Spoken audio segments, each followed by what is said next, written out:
You're watching Betting Weekly Fight Life on the Bet Rivers Network. Welcome to Betting Weekly Fight Life. I'm your host, Kyle Andrew, joined once again by resident fight expert, Mr. Paul Hughes, here on Betting Weekly Studios Network, brought to you by Bet Rivers. Paul, how are you doing this week? Are you looking forward to a card in which you do not have to stay up all night long?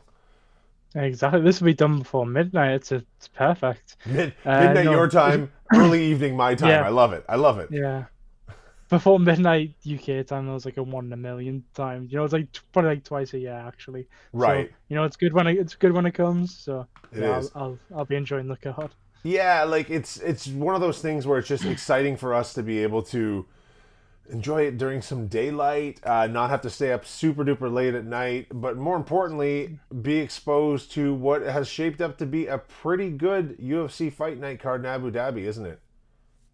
Yeah, it's good. I feel like there's pretty good fights from start to finish. Like there's no super low level, and although it's like we've had a fight drop out last week, obviously the co-main event, Pico and Avloev, which is a bit of a Yeah. bummer, but it's the card's still stacked. Top It's to still bottom. quite stacked. There's some good action fights on there as well, too. There's some good action fighters on there. But before we get to the first fight on the card, just want to remind everyone, like this video, subscribe to this channel. Betting Weekly Studios has incredible content to help your bankroll get just a little bit fatter with some great resident experts, like my man Paul Hughes, who is going to be dishing it out with us today. And let's jump right in, Paul, to this main event fight. It should be a banger.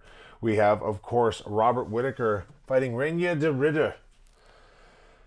What do you expect to see? Because, I mean, this Robert coming in after that injury, Reinier fighting someone that basically 10 rankings ahead of him. What kind of fireworks are we going to see? Oh, I mean, it's gonna be great. I mean, I feel like we keep saying this about the main events, but we've had some very good main events, whether it's Yeah. like high level or just fun fights, and this one's gonna be probably the same, hopefully the same. I think it will be as well. But Reinier de Ridder, obviously 10 rankings lower, but that doesn't mean he's got incredible less amounts of experience. At one, he was a middleweight champion, light heavyweight champion, and fought for the heavyweight title. I mean, that's going to be a fun dynamic in this fight, as we said. Heavyweight versus welterweight. What's going on here? Well, one of the things that I had in my notes very specifically about this type of fight, I always have this in my notes, is that how is the stage for someone that's ranked? He's in a double-digit ranking position right now, and a lot of times when guys get promoted, get to fight someone that's been fighting at the top level forever, the stage is a little too big for them. That is not the case here. He has seen enough main stages, enough large crowds. This moment will not faze him, will it? No, I mean, if you look at his last two fights, it's against Kevin Holland. He's going to talk a fight up. Yeah, the crowd's going to be behind him and whatever else. And then Bo Nickel, the prospect, this, that, and the other. So he's had big stages for his last two fights already. And again, he's been a champion across multiple weight divisions in other organizations in Asia, which obviously the Asian fans, they love it. So again, he's not. It's not like he's not been in this stage before. Obviously, the UFC is different to everywhere else, Of course. but the last two fights have been pretty big for him as well. Obviously, not been the main event, first main event, first 5 round in the UFC. Again, he's not someone who's came from like somewhere and hasn't been 5 rounds. He's been 5 rounds on a couple of occasions. So, the experience level. Obviously, at the end of the day, you look at the amount of fights and whatnot, and how the level of competition. Whittaker does have the experience edge. Been doing it longer. Been a champion in the UFC. Up and down the weight classes. You know what I mean? Like he as far as experience comes, like Robert Whittaker has it in abundance. I mean, they're both the same age, but something I saw flare on Twitter this week, and I thought I quite sided with it, was, there's age, and then there's fight age. There's like your fighting age. Yeah, I'm So, familiar with the idea, yeah. Whittaker's with the amount of experience he's had and the fights and the wars he had. The fight specifically, too, like you're saying. Yeah, exactly. He's that much experience, but against like top 6, top 7 guys constantly. In wars as well. He's had wars. So when you're saying that, and he's 34, he's had 34 fights, 8 losses, some brutal fights. He is a bit older in MMA years, you know what I mean? Where de Ridder, he's had less fights. He's only had 22 fights, 20 wins, and he's the same age. But a lot of his fights in one, he was just rolling people over. He hasn't had the amount of wars of Robert Whittaker's had. So where Whittaker might be like 36 in fight years and coming at the back end of his career, although the same age, de Ridder's got some more miles on the clock than it seems like Bobby Knuckles has. So yeah, when we're talking about experience and age and everything, it all looks the same, but can be interpreted very different. Especially, it's something you got to take into account when you're betting on this fight, anyways. When I'm trying to decide how I want to go with wagers on this fight, I am so stuck on the injury that Whittaker suffered to Khamzat, because okay, visually it was horrifying to see, but just as someone who's fighting for a living and the face is out constantly, and that I'm not 100% certain that any level of surgical intervention can truly correct something so disastrous in the mouth like that. And de Ridder's a good striker, man. Like, you get touched in that area. Well, like, how much has Whittaker been touched in the lower part of his face since that injury? Because you got to figure months and months and months of strict orders to don't let anyone breathe near it. I'm just having a tough time with all of my evaluation of this. I keep going back to that point where I'm just, man, it's, if the chin's out there and it gets touched early, does the self-doubt creep in? Does he change his game plan? How do you feel about that? Like, I mean, we know for a fact that it's not, because he said it's been happening since he was a kid. That's right. So when you're a kid and you get this free healthcare and you're getting it fixed, and it's happening again and again. So it's not something that can just be fixed that easily. And again, we saw he had one fight since that against Ikram. Was it? No, it wasn't. No, sorry, that was mixing up the. No, it was his last fight. Yeah, it was his last fight. Yeah, the Ikram was the one before that. Yeah, so. yeah. But yeah, so we haven't seen it since, so we don't know how he's reacting to that. We don't know how much of an issue it's causing him. So that's something you got to consider. You can't say that. You can't like rule it out when you look at this fight. I mean, it was so brutal. I've never seen someone tap quicker to anything ever. Like, and in a situation in which I couldn't understand why, because there's no way he was about to go out that quickly. We knew it wasn't under the neck. Yeah, obviously Khamzat's so strong. But then you look at someone with like de Ridder's fight IQ, who's been on all these stages before. Even if he can't face crank him or anything, you think if he gets him down, he's not just going to put his weight on that part of his face. Like, I think de Ridder, it would be foolish to not try and take advantage of this. And, it's just, I don't know, man. I think he's in for a tough time. I really do. You're right with that, because de Ridder, like, he makes it like once he sees a weakness, like he saw how Bo Nickel was reacting to the body shots early. Right. He then brutalized his body, and Nickel, he that knee at the end, it looked like he'd been shot by de Ridder. De Ridder's powerful. No one realized how big de Ridder's got. About I think he's 6'4", Whittaker's 6 foot.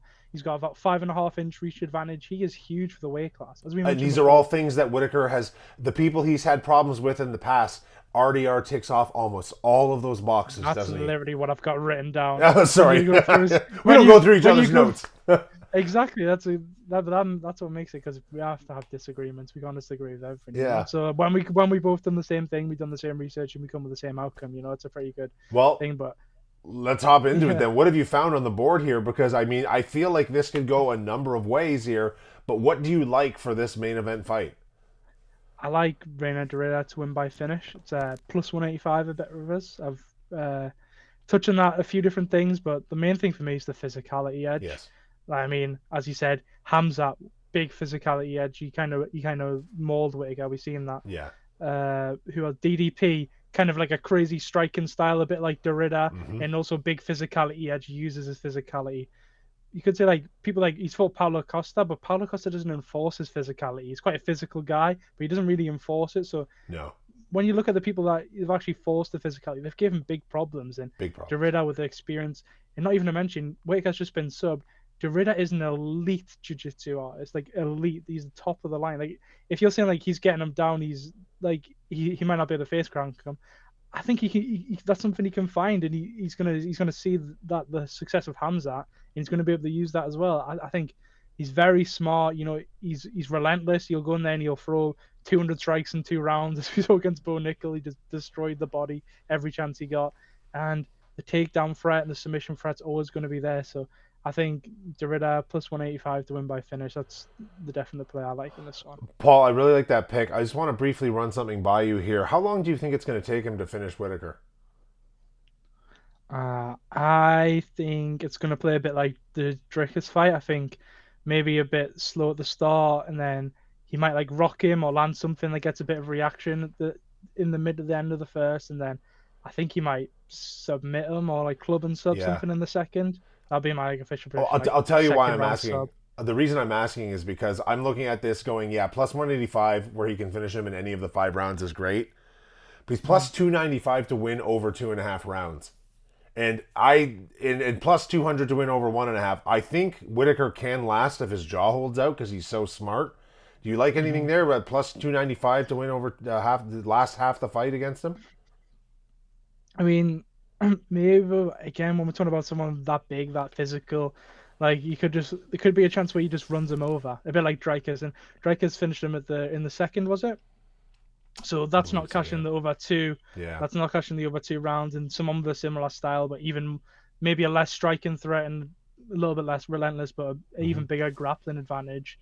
I can't rule it out. So it's definitely if you think Whittaker's obviously he's been durable for his career before the last couple of fights. If you think that he's still going to show shades of that back the 2020s and before that when he was champion and whatnot, you think he's got that survival he once had, then, I'll go for it. But I'm so confident in RDR, I might pick both, to be perfectly honest with you. Put a little taste on the over at the plus 295 at 2.5 rounds, but I like him to finish as well too. Plus 185 is a great odds for that. I can't go wrong.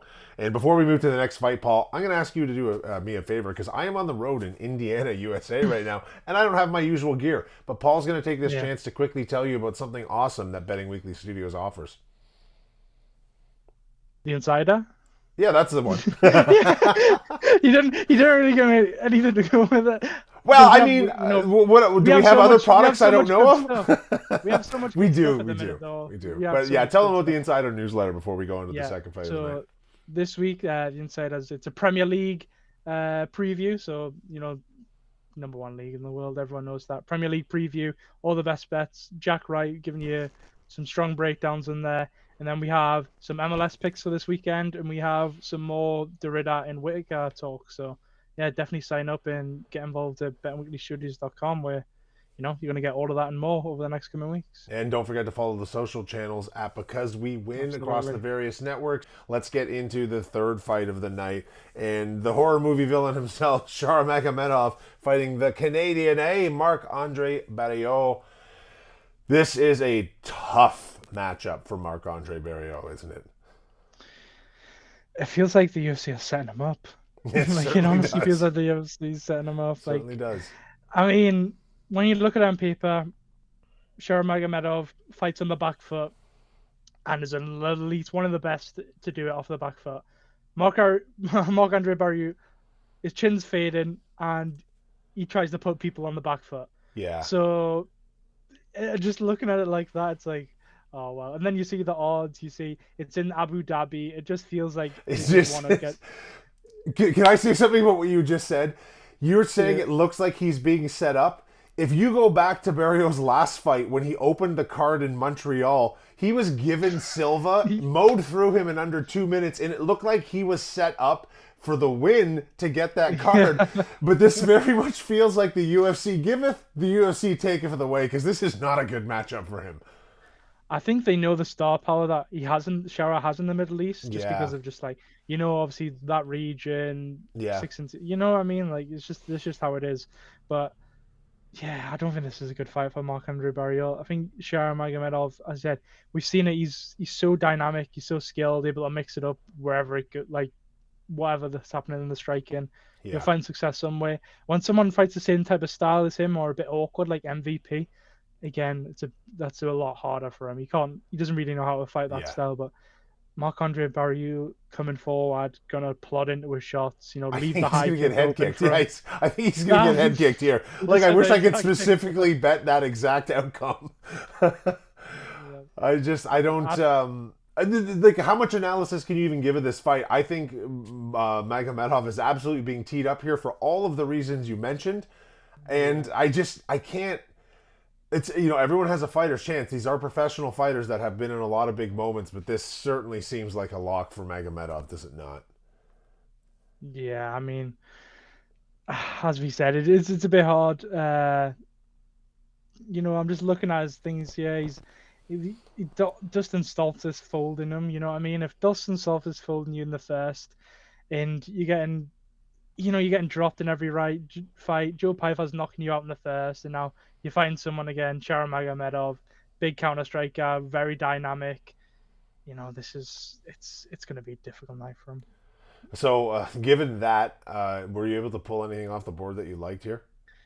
Yeah, I've got Shara just to win by finish. It's nice and simple. It's a bit juiced on the line, but it's hard to not see this ending it. Maybe you could see if squeak out decision where he hurts him bad, or Marc-Andre Barriault just decides to go the grappling for something, or just hides away. But he's not gonna. He knows why he gets paid and why he's still in the UFC, and that's because he brings it and he goes in there and puts his chin on the line. And I think Shara's gonna find that chin. It's a very, very dangerous line to be putting your chin on. That's the thing. I want to say a spinning back kick, something random and wild. Yeah, it's going to be something. I think this would be a great time for Shara to put on a show, to be honest with you. I think he could use that lift right now. Marc-Andre's got a little bit of juice under him because he did win very impressively in Montreal. And it was against Silva, but it looked good, and it looked good for his career. It was a big moment in Canada for him, and this seems, as we've stated, teed up to completely deflate that balloon. Yeah, when you look at it as well, when Bruno Silva's lost, he's 1-6 in his last 7. I mean, giveth, we don't. The UFC taketh away. Exactly. But again, I also think, just as on a pure fan viewing level, that's going to be a really fun fight to watch. It has the potential for fireworks. It has the potential for a triple head kick. Is he gonna is he gonna do a triple kick combo somehow? He tends to pull crazy stuff. I like it when when he doubles up things that are really awkward and no one thinks about. He'll double up a high kick that, and he'll do something crazy, and that's where he catches people. And again, I don't know. Maybe Marc-Andre Barriault rolls back the years here, and he comes out and he grapples him, but he's not shown that for ages, and there's the willingness to do it. I think at a stage he's coming off multiple losses, this, that, and the other. He knows that if he goes and grapples and just lies on top of Shara, which I don't even know if he can do, first of all, but if he did do that, I don't think UFC is going to be in any rush to give him a new contract after he just killed one of the stars. So, yeah, exactly. Good for him for getting on the main card here, getting the Abu Dhabi money. He's going to get a good payday out of this, but there's a speed, how is he going to lay on top of him when Shara can just roll out from under him so quickly? There's probably a speed advantage no matter how Shara's standing or positioned here. I can't see it. Let's move on to the next fight, because I think we're pretty convinced on that outcome of that one, and I'm just actually going to quickly make sure we have the correct one queued up here. Yeah, we do. So let's quickly get into the last fight of the main card right here, and I think we might disagree on this one. Nikita Krylov and Bogdan Guskov are facing off. Krylov is the favorite. What do you like here to start off the main card in Abu Dhabi? I think Krylov's gonna, if he survives 5 minutes, he's gonna absolutely roll. That's pretty much my exact takeaway from watching everything. I mean, Guskov, let's just look at what Guskov's done, right? He's coming off some great KOs, which I can respect. He came off a big win against Ryan Spann. Ryan Spann looked good at the weekend, but before that he was going through so much and he looked finished. Right. He finished Zach Pagua, is he UFC level? Don't know. Billy Elcona, decent win, I'd say. He subbed him, but he came in his debut. He got subbed off Ozdemir. He kind of just grappled him and won. Krylov grappled Ozdemir easily and won. So obviously MMF doesn't add up, but if Krylov's able to easily grapple Ozdemir, who easily grappled Guskov, it kind of gives you an idea of how big the level disparity is there. And that's how I ended up kind of going with Krylov, because I think the grappling edge is just insane if Krylov wants it. Yeah. If Krylov wants to go in and just insane. If he just starts forcing the takedowns and forcing the grappling exchanges, I think he's going to just roll him. But the thing is, as you said, we might disagree. I can see the reason for Bogdan. I'll let you talk about that, but the power in Krylov's recent chin, check. So I'll let you touch more on Guskov, but I like the Krylov side.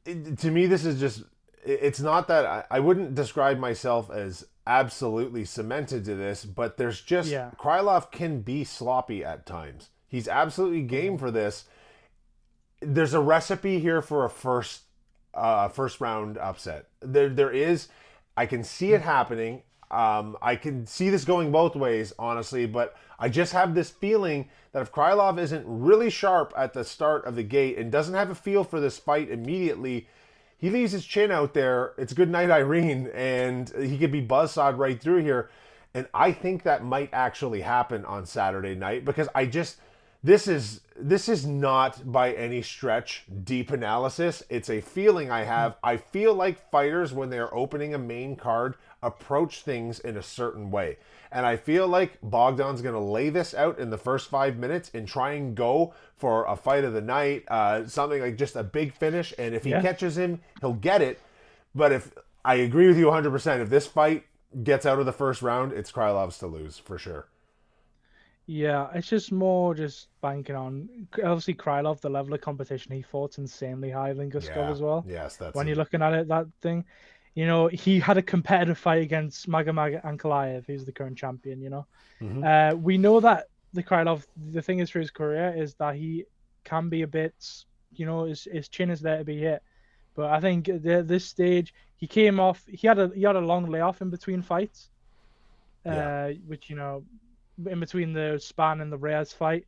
So I don't mind, it's hard to, say he shouldn't have, what am I trying to say? You can't, rule it out. You can't just look over it. You can't bypass that. But I'm willing to give him, a bit more credit for what he's done in his career already. He's grappled and insta-subbed Ryan Span. He's KO'd Alexander Gustafsson. He looked like the favorite at one point. He was the favorite at one point against Magomedov Ankalaev. He lost a split at Glover Teixeira on his run. He's got all these great fighters. And if he's losing in a very competitive fight. Yeah. And if he can get his grappling going, he's insta-subbing these people. So I think, again, huge grappling advantage. And I think if he can survive even if we see him get dropped in the first round, ends, there still could be a world where he's the favorite going in the second round, just because Guskov, is he gonna be there for 15 minutes? I don't think he is. Maybe if Krylov doesn't grapple at all and gets dropped, then it's oh, what's he doing? He's gonna get finished. Yeah. If he's showing tendency to go for the grappling, I think he's gonna look a huge favorite, -400 or 500 if he's grappling. You actually just raised up something interesting. For me, I'm likely to put a quarter of unit or something on a first round finish by Guskov. Because, but that's the way to play him. That's the way to play him. But folks, I want to be very clearly here. Paul is giving you analysis. Kyle's giving you his gut feeling about the first fight on the main card. These two things aren't the same. But I love what you just said there, Paul, because if I do put a quarter unit on that, for example, and he catches Krylov but doesn't finish him, I would then take advantage of those odds probably changing between rounds, and then because I don't think Guskov has a path in the second or third round at all. This is 5 rounds, 5 minutes in the first round, empty the tank or nothing. What were you? Maybe the first 2 minutes of the second, but that's about it. Maybe that's in time dependent upon what I would have lost my wager at that point, anyways. But in time, that's dependent completely on what happens in the first round. What were you able to pull for your official pick for this one? I just like Krylov to win by finish, -125. I just don't think overcomplicate and go by sub. He could just get on. He could, again, if he survives the 5 minutes, Guskov could have. I don't want to say that's a bit brutal, but his cardio could give out on him, and he could just he could just flop over. If Krylov lands a few strikes and he just touches his leg in the grappling, he could just fall and topple over, and Krylov lands some easy TKO. We've seen it before. I'm not Guskov has not shown to me that he can go full 15 minutes. And he's not winning this fight in the third round. There's no way I would bet on that. There's no way I'm going all in on the first round. That's it. Yeah. That's it. And then, you know what? I would hedge myself maybe and look at what you're saying here, that possible between rounds changing. If Guskov has a big first round, maybe he puts him on the ground but doesn't finish him. I think there could be some live fight action from my point of view. Your point of view, minus 125. That's a good number. He's never been out the second round, Guskov, except from when he was early in his career in his third fight and he lost by decision. So he might not even have 3-round cardio. We have no idea. Yeah, it doesn't look like he has two. So. Yeah. So it'd be a stretch to think he could go 15. Well, there you have it, folks. That is the entire main card preview for, I want to call it UFC Fight Night, but it isn't for us. It's UFC Fight Afternoon and UFC Fight Early Evening, and we're both super thrilled about that because I will be back at home and off the road once we get to it. Paul, anything else to add before we get going here? No, I mean, just recap the picks real quick. We've got Reinier de Ridder winning the main event, passing on the Jan fight, but again, keep open, have a look at the live odds after the first. If Jan's somewhat underdog or close to being that, I think he could be a good price. Sharad win by finish against Andrew Barriault. You know, we're laughing at this, but like, if Sharad doesn't finish him, it is also just speaks that he's not UFC. Like, it's a referendum on him if he does not win this fight by finish. Even if he wins this like a 30-27 decision, finish this guy. You need that. We'll pass the Almabayev and Ochoa fight again. Watch that, enjoy. One of them's going to be a big thing in the UFC, and we don't know who yet, but we'll find out. And Krylov to win by finish. I think don't overcomplicate it. Guskov never been to the third round, and when he was in his early days, he didn't look great. He's carrying too much muscle. Krylov too much experience, huge grappling upside. I think Krylov just to win by finish, minus 125. All right, Paul. Great picks, great show. Thanks for joining us, everyone, on Betting Weekly Fight Life. I am Kyle Andrew, speaking on behalf of Mr. Paul Hughes, our resident fight expert. Look forward to next week, but enjoy the fight Saturday. Have a great day. Thanks for watching Betting Weekly Fight Life on the Bet Rivers Network.